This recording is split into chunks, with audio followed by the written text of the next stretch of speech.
7h, 9h, Europe 1 Et matin. voici le zapping politique européen signé Jérôme Béglé. Bonjour Jérôme. Bonjour Dimitri, bonjour à tous. La campagne pour les élections européennes bat son plein. Tout le monde assiste à l'irrésistible progression du Rassemblement national, mais personne ne semble capable de l'endiguer. Donc chacun rejette la faute sur le voisin. Écoutez Olivier Marleix, président du groupe Les Républicains à l'Assemblée nationale. Sur LCI, il ne voit qu'un seul et unique responsable à cette ascension. M. Macron aura été, après François Mitterrand, le principal bienfaiteur du Rassemblement national en parlant de lui matin, midi et soir. Pourquoi ? Parce qu'il veut absolument cliver. Il espère que la montée du Rassemblement national créera une bipolarisation, un réflexe de survie du camp de la raison autour de la liste Renaissance. Pour prendre un peu de hauteur, partons humer l'air du plateau, c'est-à-dire le fauteuil du président du Sénat. Gérard Larcher rendait hier un hommage à l'amiral Philippe de Gaulle, résistant, fils du fondateur de la Ve République et longtemps, très longtemps, sénateur.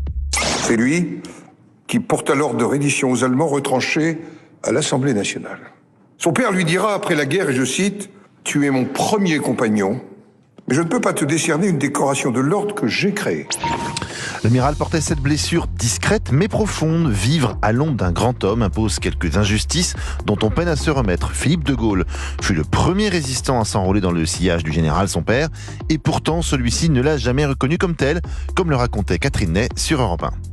Quand on est le fils de Gaulle, c'est pas facile. Alors il vouait à son père évidemment un culte ébloui, mais harassé et un peu frustré parce qu'il avait été le fils de Gaulle. Il n'a pas été compagnon de la Libération alors qu'il était arrivé le premier. Et d'ailleurs, s'il avait été compagnon de la Libération, comme le dernier aurait été enterré dans la crypte, c'est lui qui aurait dû être au Mont-Valérien. Vous voyez. Une blessure moins discrète enflamme la classe politique. Un amphi de Sciences Po a été transformé en arène politique. On y a défendu le Hamas et on a interdit l'accès à une étudiante dont le nom pouvait faire penser qu'elle était juive.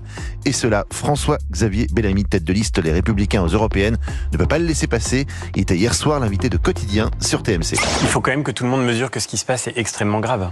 Le fait qu'on puisse demander à des gens leur nom et filtrer l'accès à un amphi de Sciences Po en écoutant leur nom, et qu'on puisse interdire à des étudiants de rentrer dans leur amphi parce qu'ils sont de confession juive, c'est fondamental que ce soit dit, parce que sinon on va s'habituer. Et vous avez aujourd'hui malheureusement une force politique en France qui a décidé de capitaliser sur l'antisémitisme. On termine avec Rachida Dati qui, auditionnée au Sénat et devant les caméras du Public Sénat, a pris avec un courage et un panache, comme Gaspard Proust, la défense d'Ayana Nakamura, victime d'insultes racistes et au seul prétexte qu'elle pourrait interpréter Edith Piaf lors de la cérémonie d'ouverture des Jeux Olympiques. Écoutez, c'est simple, mais bon, c'est efficace. Attention au prétexte pour s'attaquer à quelqu'un par pur racisme. C'est tout. Oui, non mais c'est pas trop facile. Enfin, moi, la facilité, je l'ai jamais connue, je la connaîtrai pas encore. Je vous dis simplement que s'attaquer à une artiste pour ce qu'elle est, c'est absolument pas acceptable. Parce que là, c'est pas un choix, c'est un délit. Voilà, Rachida Dati donc pour conclure ce zapping politique. Merci beaucoup Jérôme Béglé. Merci Dimitri. Allez, dans